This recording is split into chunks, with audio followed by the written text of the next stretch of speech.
स्वागत है आप सभी लोगों का मेरे चैनल साइंस टू टेक्नोलॉजी में। मैं अनुपम विपुल आप सभी लोगों का स्वागत करता हूं आज के शो फ्यूचर फ्राइडे में। आज हम लोग बात करेंगे battle for the Motors future, मतलब मोटर के पीछे बहुत मेहनत किया जा रहा है, तो आइए उसे समझते हैं। तो सबसे पहले समझिए ज़रूरत क्या है। ये मुझे बताने की उतनी ज़रूरत नहीं है, क्योंकि हम लोग हर चीज़, चाहे वो छोटा सा खिलौना हो, चाहे बड़ा सा आपका ट्रक हो, सब में मोटर लगा रहे हैं। तो मोटर का डिमांड बहुत ज़्यादा है, और रहा बात चूँकि हमारा डिमांड ग्रो कर रहा है, तो इफ़िशिएंसी की वैल्यू बढ़ते जा रही है। क्योंकि आप मान लीजिए एक पावर प्लांट बनाते हैं और लोगों का ग्रोथ बहुत तेज़ी से भाग रहा है, कितना नया पावर प्लांट बनाएँगे? एक पॉइंट के बाद ऐसा होगा कि सर, जितना एनर्जी है उसी में ज़्यादा काम करो। इफ़िशिएंसी, तो इफ़िशिएंसी जैसे-जैसे सिविलाइज़ेशन ग्रो करता है, मतलब इसीलिए आप देखेंगे बहुत पुराने-पुराने सिस्टम बहुत ज़्यादा ओवर बिल्ट रहते थे। एफिशिएंट बहुत कम रहते थे। तो वो मैनेज कैसे होता है? वो होता है जब आप ग्रो करना स्टार्ट करते हैं तो वो मैनेजेबल रहता है। लेकिन जैसे जब एक्चुअली अब सब कोई फैन खरीद रहा है, सब कोई एसी खरीद रहा है, तब वो मतलब स्लॉपी इक्विपमेंट नहीं चलेगा, कि तब वहाँ पे आपको चाहिए जिसमें एफिशिएंसी हो। ये हर सिविलाइज़ेशन में होता है, और यही समझिए कि आपको ज़्यादा काम करना है कम खा के, कम बिजली खा के।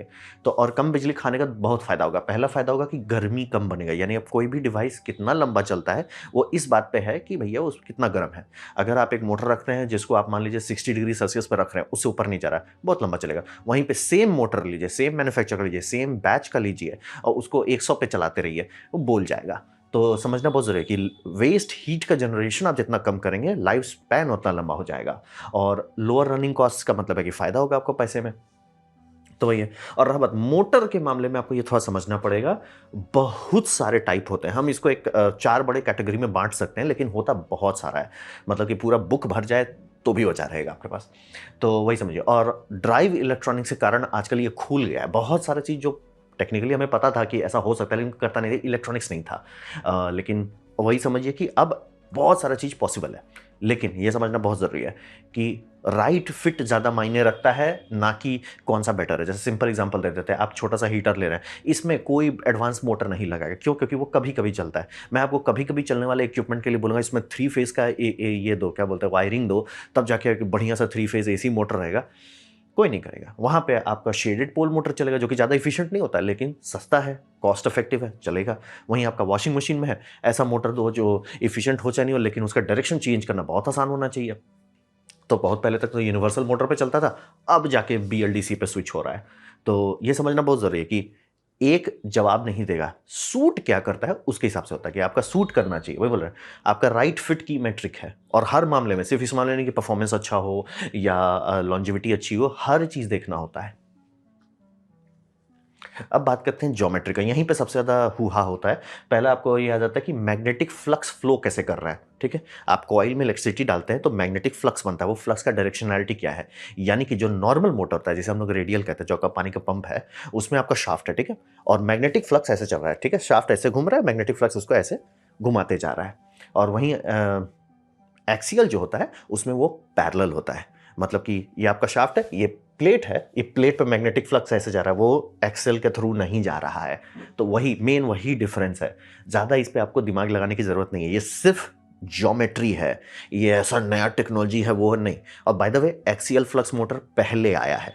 ये आप लोग स्कूल में पढ़े होंगे, दिखाया होगा, वैन डर ग्राफ जनरेटर करके, या अलग-अलग नाम से। वर्ल्ड का पहला जनरेटर एक्सियल फ्लक्स है। मैग्नेट देखिए, मैग्नेट डायरेक्टली पैरेलल चल रहा है रोटेशनल शाफ्ट के। मोटर भी बनाए गए थे ऐसे। ये तो जनरेटर है, मोटर भी बनाया गया था। तो समझना बहुत जरूरी है, हम लोग पहले से जानते हैं एक्सियल फ्लक्स। और रेडियल फ्लक्स के पीछे हम लोग पढ़ इसलिए गए कि रेडियल फ्लक्स जो है, टेक्नोलॉजी जो है, मैच्योर है। यानी कि उसका हर एक प्रॉब्लम सॉर्ट कर लिया गया है। सर, आपको ये दिक्कत होगा, सॉल्व हो जाएगा। ये प्रॉब्लम हो रहा है, सॉल्व हो जाएगा। हर एक चीज, मतलब कि आपको उसमें स्लॉट डालना है, ठीक है सर, स्लॉट डाल दिया। कॉइल कैसे करोगे? तो कॉइल वाइंडिंग के लिए जो मशीन चाहिए वो भी अब हो चुका है। अब हो चुका है, ऐसा समझिए कि छोटे छोटे दुकान में मिल जाएगा।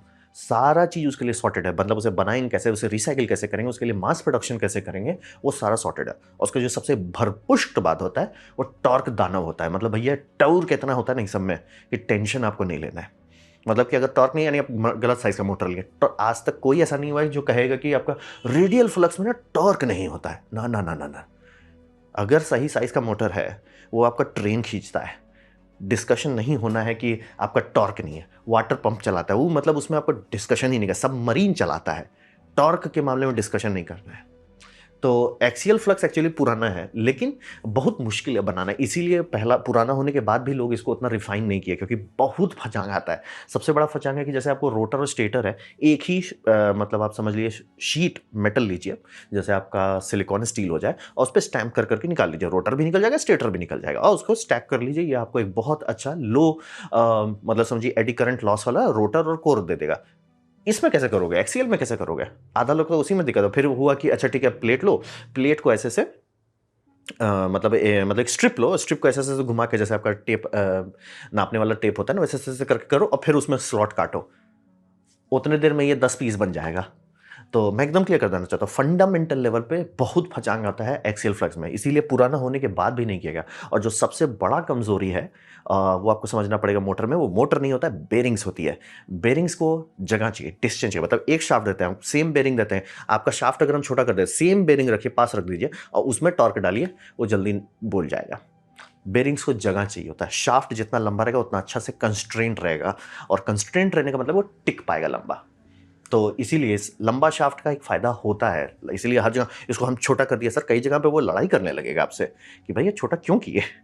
तो ये समझना बहुत सही है, ओल्डर होने के बाद भी लोग इसे उतना नहीं करते हैं।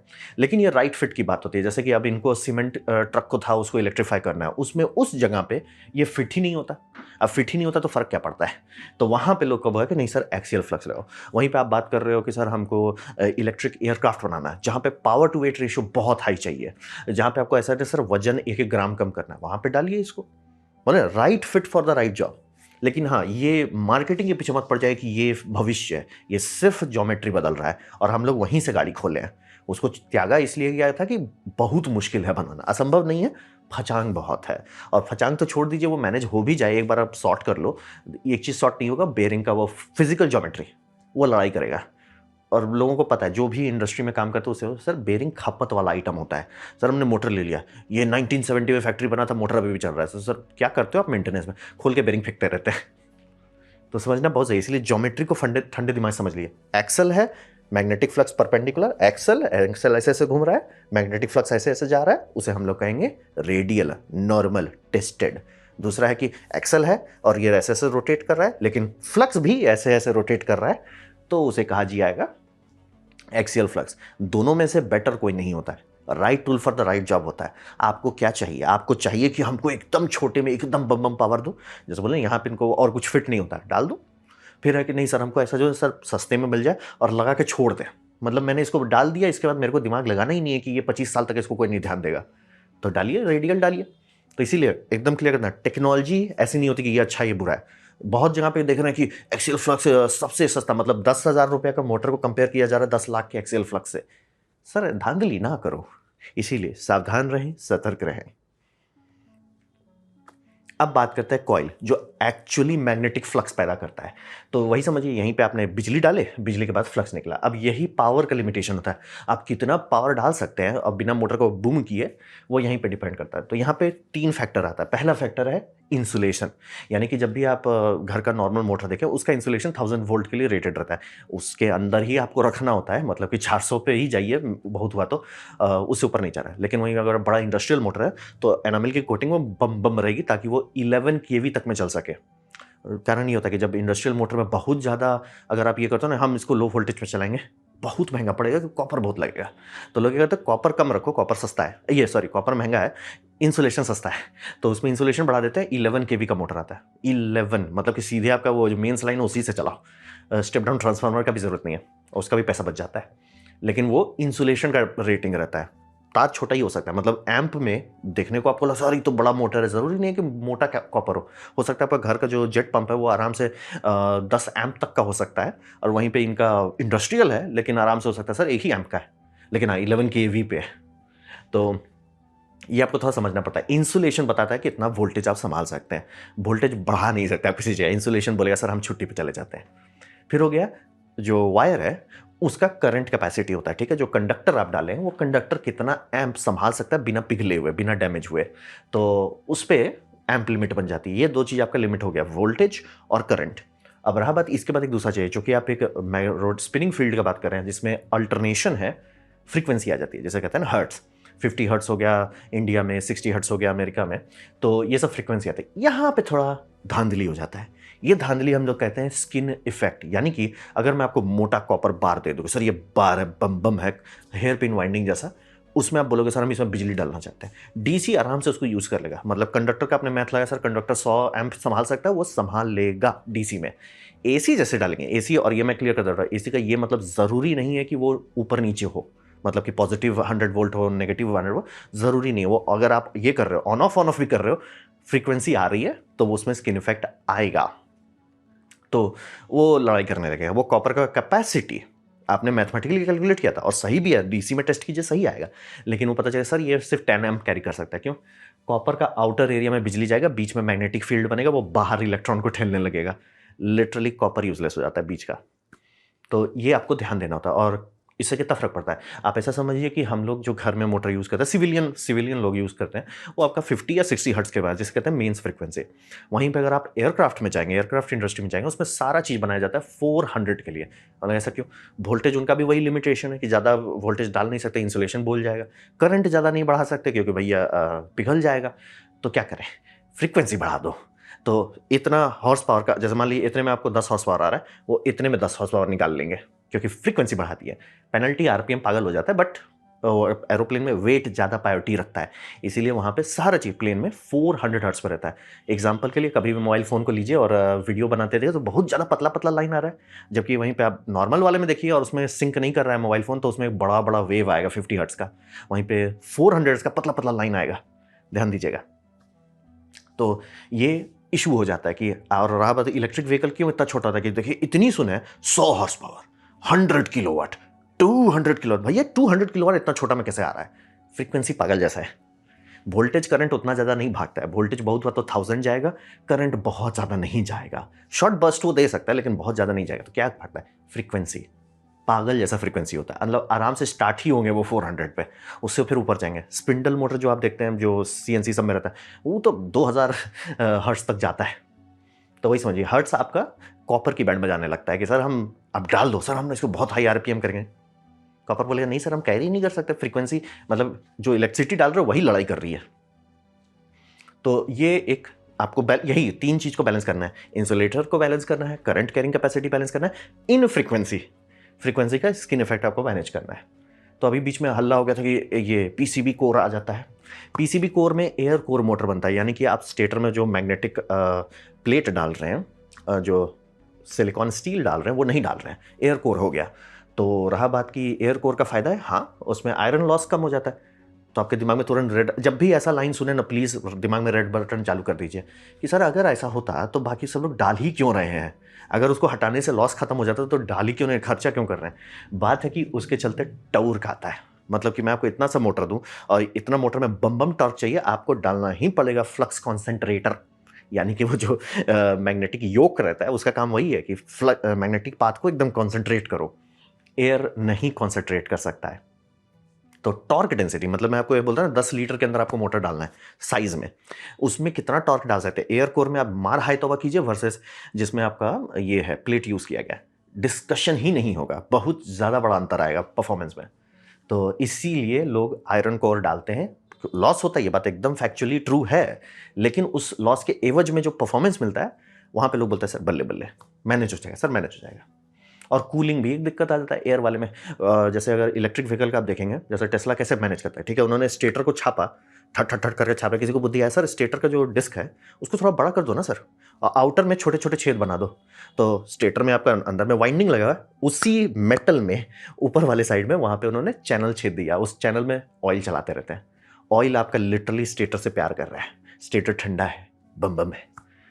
तो इसीलिए वो सब मैग्नेटिक मटेरियल डालना फचांग बढ़ाता है लेकिन कूलिंग आसान कर देता है। वहीं पे अगर आप पीसीबी वाले का, आधा से लोग का हेडेक वही है। पहली बात, टॉर्क डेंसिटी उतना नहीं है, इसीलिए आपको देखें साइज थोड़ा बड़ा है। जब इतना हल्ला करते हैं सर ये है वो है, तो सर साइज क्यों बड़ा बड़ा है आपका? बड़ा साइज आपका थोड़ा ज़्यादा आ रहा है। बात वही है, एयर कोर का वो फिजिकल प्रॉब्लम है।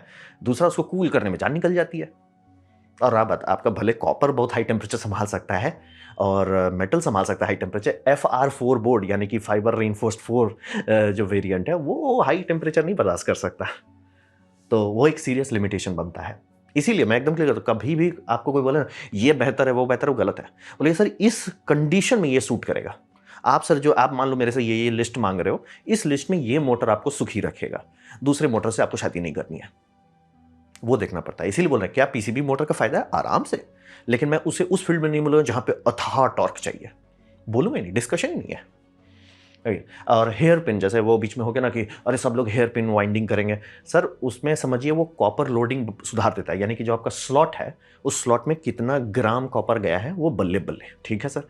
लेकिन आपको तो समझना होगा, मैंने अभी बताया है कि मोटर में फ्रीक्वेंसी हाई रहती है, ऑन ऑफ बहुत कर रहे हो आप, तो वो फ्रीक्वेंसी में वो उसका यूज ही नहीं होगा। डीसी डाल रहे हो या लो फ्रीक्वेंसी है, बल्ले बल्ले खुश रहो, कोई टेंशन नहीं है। हाई फ्रीक्वेंसी डाल रहे हो उतना फायदा नहीं होगा, फिर भी लोग कर सकते हैं, मैं एकदम क्लियर। ये यही बैलेंसिंग की बात होती है। जैसे मान लो किसी को क्या सर हम कूलिंग में उतना नहीं खर्चा करना चाहते, क्योंकि फचांग होता है। आप इलेक्ट्रिक व्हीकल आपने बना दिया, पता चला कूलिंग में ही आपका जान निकल रहा है, तो क्या करें। तो काफ़ी लोग ये कर सकते ठीक है कॉपर डाल दो, तो वो कूलिंग, कॉपर अच्छा कंडक्टर भी होता है तो कूलिंग आसान कर देता है। लेकिन वहाँ बिजली का आपको फायदा नहीं हो रहा, वहाँ आपको कूलिंग की फायदा हो रहा है कि सर कूल करना ये कॉपर का मास जो है हेल्प कर रहा है।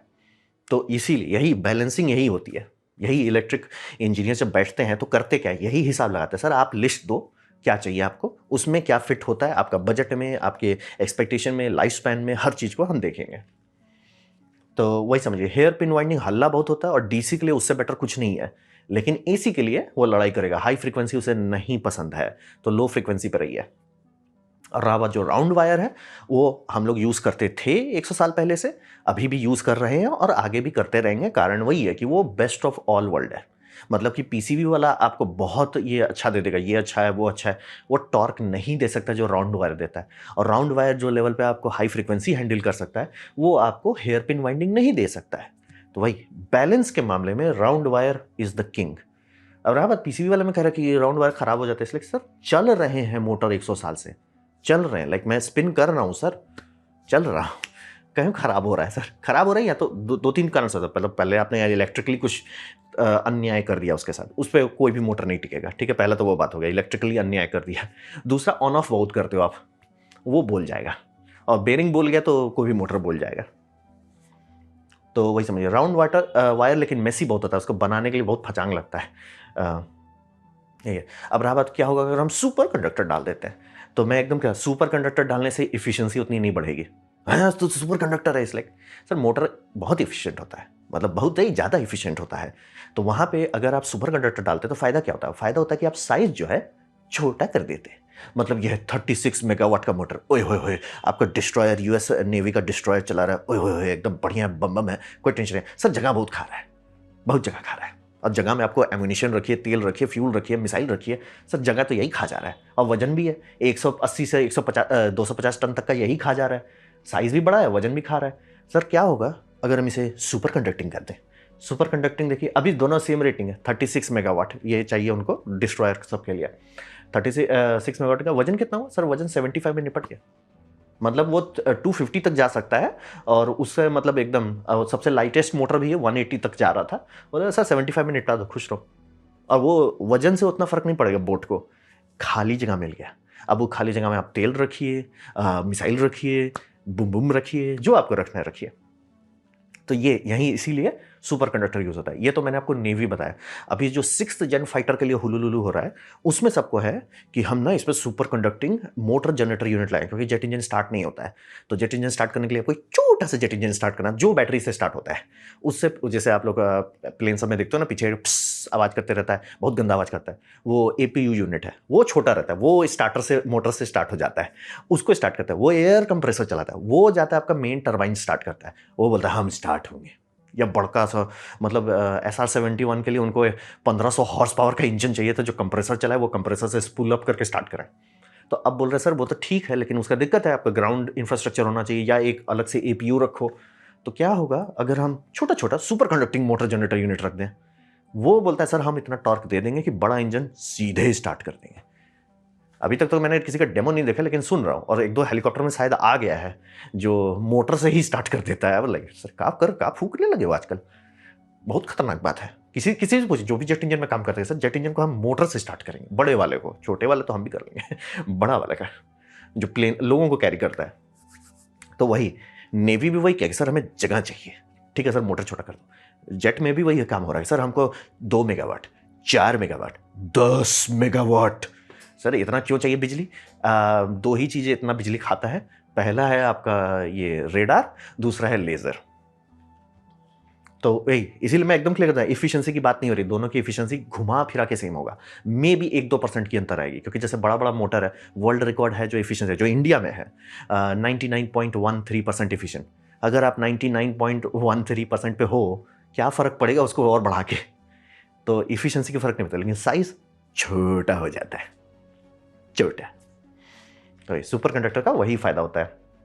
और यही ये सारे चीज़ को आपको बैलेंस करना है। जैसे मैं बोलता हूँ ना कि अगर मैं बना रहा हूँ कोई मोटर की, ठीक है, अनुपम बोल ये लो तुम्हारा बजट फ्री का बनाओ।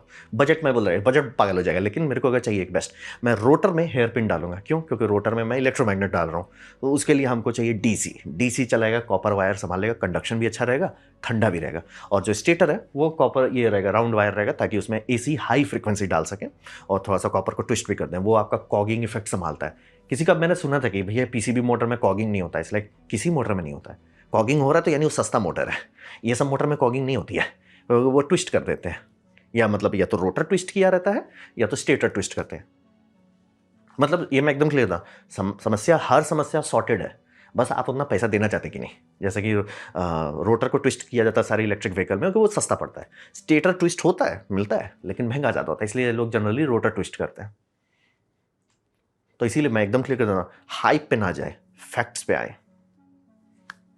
अब आते हैं प्रिंसिपल पे, ये आपको समझना है। इंजीनियरिंग कॉलेज में जाने से पहले ये प्रिंसिपल्स आपको पता होने चाहिए, ताकि क्लास में मजा आए। नहीं तो आप हमसे लड़ाई करने लोगे, क्लास तो सिर्फ कॉलेज सब टाइम वेस्ट करता है, बोलता है 75% अटेंडेंस दो। तो ये प्रिंसिपल जो है, यहाँ पे आपका मोटर घुमाने का सिर्फ 4 तरीका है। पहला तरीका है इंडक्शन, सब जानते हैं। दूसरा रिलक्टेंस, इंडक्शन से पहले आया था।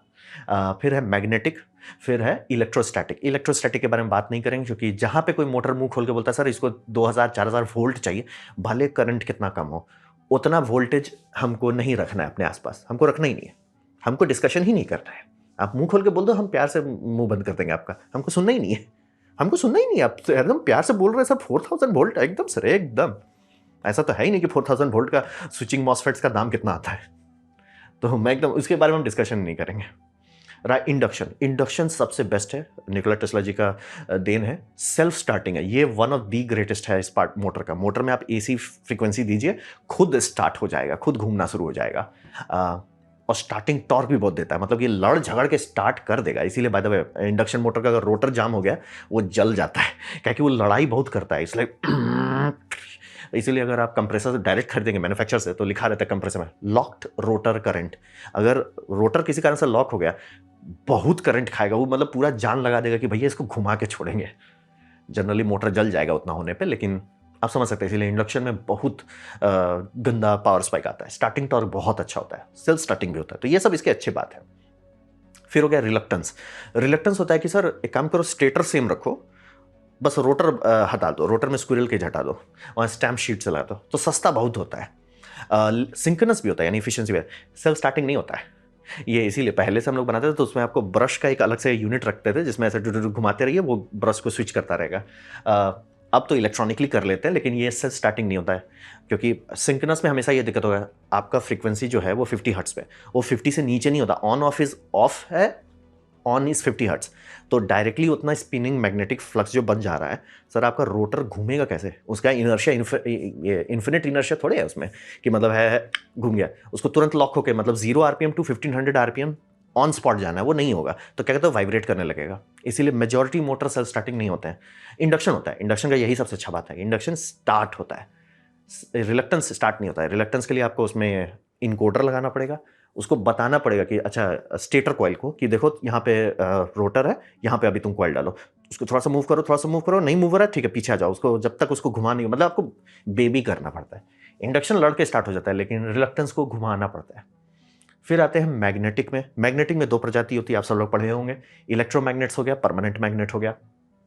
परमानेंट मैग्नेट, इसमें भी वही प्रॉब्लम है, स्टार्ट ही नहीं होता है, तो इसको हम लोग कहते हैं इलेक्ट्रॉनिकली कम्यूटेटेड, यानी कि जो आपका कॉइल की स्विचिंग है, वो स्विचिंग आप मतलब पुराने जमाने में ब्रश से होता था, अब हम लोग ये करते हैं कि भैया ये मॉसफेट बोलता है on off, on off, on off, on off. तो इसीलिए वो इलेक्ट्रॉनिकली कम्यूटेटर, नहीं तो ये सब मोटर का डिस्कशन ही ना हो क्योंकि स्टार्ट नहीं होता है। अब रहा बात एसी सिंक्रोनस मोटर, तो इसमें आपके पास दो ऑप्शन आता है। ये सिंक्रोनस एसी मोटर है और इसमें फ़ायदा होता है कि आप स्लिप रिंग डालिए अगर आपको ये नहीं चाहिए, क्या बोलते हैं, मतलब आप फचांग नहीं कर सस्ता में मोटर चाहिए तो। और हाँ, आप बोलेंगे ब्रश है तो लंबा नहीं चलेगा, नहीं बहुत लंबा चलता है। ब्रश जैसे आपका इसमें आता है, ड्रिल सब में आता है, सस्ते मशीन सब में आता है, उसमें स्प्लिट रिंग होता है, छोटा छोटा सेगमेंट होता है, वो लंबा नहीं चलता है, वो घिस जाता है। लेकिन आपका गाड़ी में जो अल्टरनेटर है उसमें स्लिप रिंग है, स्मूथ रिंग है, उसमें ब्रश बहुत लंबा चलता है, बहुत लंबा, मतलब आपको टेंशन नहीं लेना है।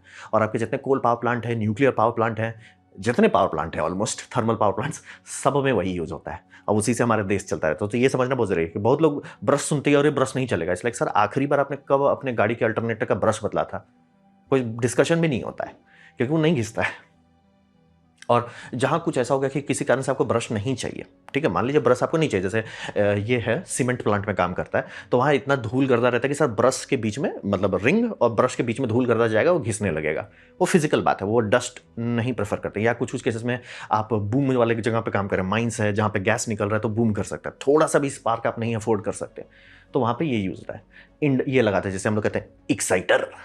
तो एक्साइटर में आप मैग्नेटिक फील्ड से, मतलब एक स्टेटर रहता है, स्टेटर एक्साइटर को एक्साइट करता है, एक्साइटर में बिजली जाती है, वो जाती है रोटेटिंग डायोड में, रोटेटिंग डायोड डीसी बनाता है, वो डीसी जाता है रोटर में। मैंने बोला रोटर में आपका हेयर पिन यूज कर सकते हैं क्योंकि वो डीसी है। तो ये करके आप आराम से brushless, magnetless, synchronous high efficiency motor बना सकते हैं। ये वर्ल्ड का हाईएस्ट इफिशिएंसी यही है, 99.13%, यही पकड़ के बैठा हुआ है। इसलिए कभी भी अगर आपको कोई बोले ना, अरे तो मैग्नेट मोटर ना इफिशिएंट होता है, जूता लें और उसे चप्पल से मारें, बोले पढ़ाई लिखाई करो जिंदगी में, वो आप बोलो कि सस्ते, जैसे मैं एटम बग से भी मेरा बात हो रहा, हम बोले सर आप लिख दे रहे हो सर इंडक्शन मोटर 35% से कितना 35 से 40 लिखा था सर, प्लीज लिख दो सिंगल फेज एसी एंड अथा चीप एसी, ढंग का 3 फेज एसी मोटर आराम से 80 से स्टार्ट होगा और 90 तक चला जाता है। और अगर ढंग से, जिसमें कॉपर रोटर लगाया जा रहा है, जिसमें एयर गैप बहुत टाइट है, वो 95 जाएगा। सर ऐसा लूज मोशन ना कर दो भैया, इंडक्शन मोटर को सब गाली ही देने पे लगे हुए हैं। और बीच में जो हल्ला हुआ था रिलक्टेंस मोटर पे, उसमें भी वही था कि इंडक्शन मोटर बहुत खराब है। इसलिए सर सिंगल फेज कचरा खराब होता है और वो कचरा खचरा नहीं है, वो उतना दाम में वही आएगा और कोई मोटर डिस्कशन ही नहीं होगा। ये ऐसी बात बोलेंगे सर ये मोटर है बहुत अच्छा है सर, बल्ले बल्ले सर, कितना दाम है 10 करोड़, मैं क्या करूंगा उसका।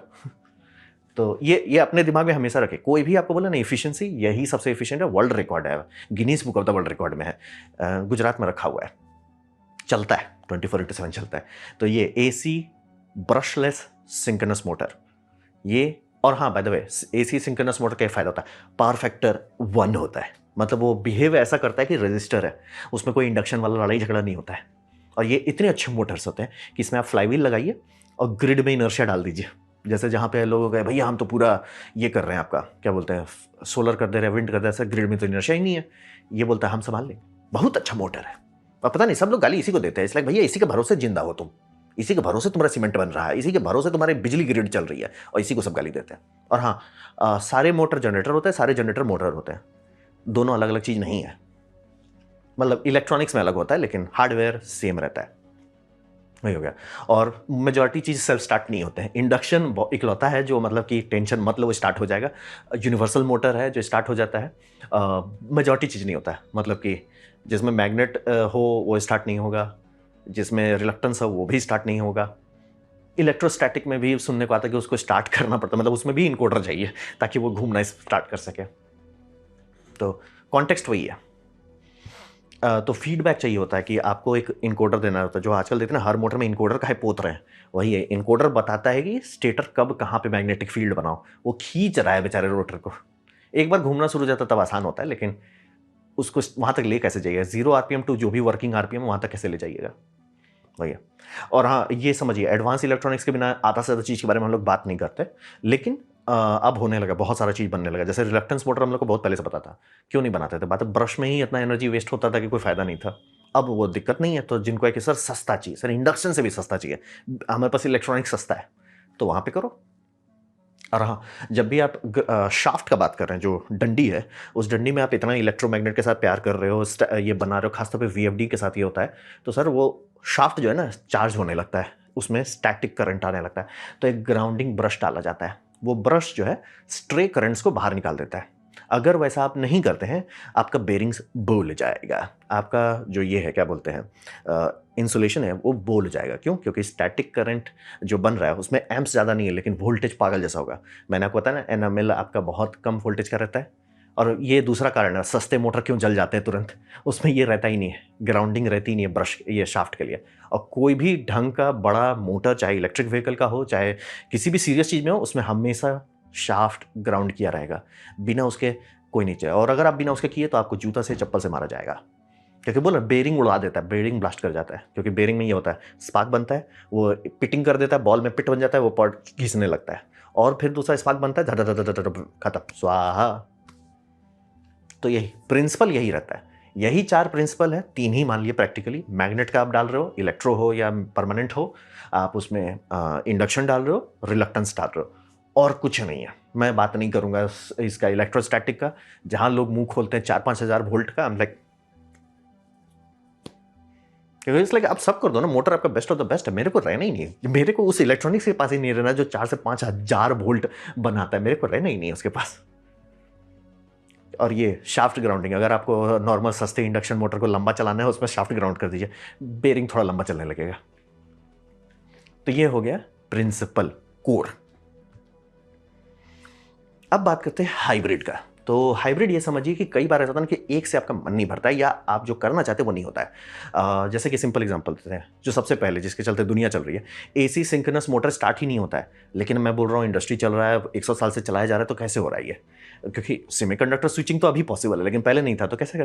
तो किसी को बुद्धि आएगी, सर इंडक्शन केज का जो स्क्विरल केज है वही टॉर्क निकालता है स्टार्टिंग में, उसी को डाल दो, उसमें तो कोई इलेक्ट्रॉनिक्स नहीं, कोई वायरिंग नहीं, तो ये कैप जो देख रहे हैं वो वही है।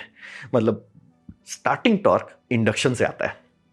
उसके बाद ये ब्रश बोलता है थार भाई संभाल लिया। जब एक बार मोटर रोटेट करने लगता है, तब अंदर में आप इलेक्ट्रोमैग्नेट चालू करते हो, उसे धीरे धीरे लॉक कर लेते हैं। एक बार लॉक हो गया, इंडक्शन काम करना बंद करेगा। इंडक्शन इसीलिए इंडक्शन में हमेशा स्लिप चाहिए, यानी कि आपका जो मैग्नेटिक लाइन है उसके आप पीछे रहो, हमेशा पास आ सकते हो, जीरो नहीं कर सकते। जीरो करोगे तो वो इंडक्शन खत्म हो जाएगा। इंडक्शन के लिए लाइन काटना है, सिंक्रोनस काटने नहीं देता, इसीलिए ये लड़ाई नहीं करता आपसे। एक बार रोटर स्पिन करने लगा, उसके बाद इंडक्शन पावर अपने आप खत्म हो जाता है। इलेक्ट्रोमैग्नेट बोलता है थारा भाई लोड संभाल लेगा। और इलेक्ट्रोमैग्नेट होने का फायदा रहता है कि लोड के हिसाब से आप करंट कंट्रोल करते हैं। उसका फायदा पावर फैक्टर 1 रख सकते हैं, इसीलिए वन ऑफ द, ये निशान भी उतारने लगा इलेक्ट्रिक व्हीकल में। फायदा मैग्नेट का उनको टेंशन नहीं लेना है। और रहा बच्चों की, वो तो इलेक्ट्रॉनिकली कम्यूटेट कर रहे हैं, वो तो ये भी नहीं डालें, क्या बोलते हैं आपका स्क्विरल केज नहीं डालें, क्योंकि जब है ही मतलब उतना इलेक्ट्रॉनिक्स डाले हुए तो स्टार्ट करने का कोई टेंशन नहीं है। और ये सब जिसमें स्क्विरल केज रहता है वो एसी मेंस, मतलब कि आप दीवार के बिजली में लगाइए वो स्टार्ट हो जाएगा। तो ये सबसे सक्सेसफुल पहला एग्जाम्पल है इंसानियत को बुद्धि लगाने का। सर दोनों की शादी करा दो ना सर, एक बार जैसे जो मोटरसाइकिल बाइक चालू कर दिया उसको फिर बंद नहीं करना 1 हफ्ते तक, वो सबके लिए इससे बेटर कुछ है ही नहीं। फिर हो गया permanent magnet assisted synchronous reluctance motor. Elon Musk थोड़ा ज़्यादा खुश थे उस दिन तो ये अभी टेस्ला खोल के देखेगा तो यही मिलेगा। तो हिसाब ये है कि मैग्नेट मोटर में एक दिक्कत होता है, मैग्नेट है बल्ले बल्ले है, इलेक्ट्रोमैग्नेट में आपके पास पावर है कि आप कंट्रोल कर सकते हो। तो बोलेंगे उस कम क्यों करना चाहेंगे पावर? बात है आरपीएम आप बढ़ाते जाएंगे तो जो मैग्नेटिक फील्ड है वो स्टेटर को काट रहा है, जिसे हम लोग कहते हैं बैक ईएमएफ, वो आपका आरपीएम लॉक कर देता है। अब रहा बात बीच में जो चल रहा है उसमें आप मैग्नेट कैसे कमजोर कर दोगे? अब गर्म कर दोगे तो वो वन शॉट है, आपने मैग्नेट गर्म कर दिया काम खत्म। तो करेंगे क्या? तो वही एक लिमिट बन जाता है कि सर मैग्नेटिक जो रोटेट कर रहा है और जो स्टेटर है ये दोनों का एक शादी होगा, एक आरपीएम पे वो सही रहेगा। उससे आप ऊपर जाना चाहिए, जैसे मान लीजिए इसका आ रहा है सर 5000 आरपीएम पे हम शांत हैं, आप बोले हम 6000 कर दें, बहुत वोल्टेज डालिए, थोड़ा ही जाएगा, बहुत ज़्यादा आरपीएम नहीं जाएगा। और बहुत ज़्यादा आप डालने लगे या तो मोटर उड़ जाएगा या तो लिमिट हो जाएगा, बोले बैक ईएमएफ लड़ाई करने लगता है आपसे। तो वो एक दिक्कत बना देता है कि सर मैग्नेट तो है लेकिन वो लड़ाई कर रहा है। सिंक्रोनस मोटर जो है खासतौर पे जैसे आपका इंडक्शन है और रिलक्टेंस है, ये लोग आरपीएम से कुछ नहीं लड़ाई करते। सर कितना आरपीएम चाहिए? जितना चाहो। इसलिए स्पिंडल मोटर जनरली इंडक्शन रहता है, उसको सर कितना आरपीएम चाहिए? 20,000 ले जाओ सर। जो टेस्ला का पहला वाला था 20,000 आरपीएम, एकदम पागल आरपीएम, कोई टेंशन ही नहीं लेना है, आराम से कर सकते हैं। मैं एकदम क्लियर कर दूँ ना, ऐसा नहीं है कि मैग्नेट मोटर उतना आरपीएम का नहीं बना सकते, बस पचांग हो जाता है, क्योंकि वो बैक ईएमएफ कर रहा है। तो हिसाब यह है कि वो तो आपको लड़ाई करता है हाई आरपीएम, लेकिन लो आरपीएम पे टॉर्क बहुत देता है। रिलक्टेंस मोटर इसका उल्टा है कि हाई आरपीएम पे वो थारा भाई संभाल लेगा, लो आरपीएम पे टॉर्क नहीं देगा, तो गाड़ी चलेगी कैसे?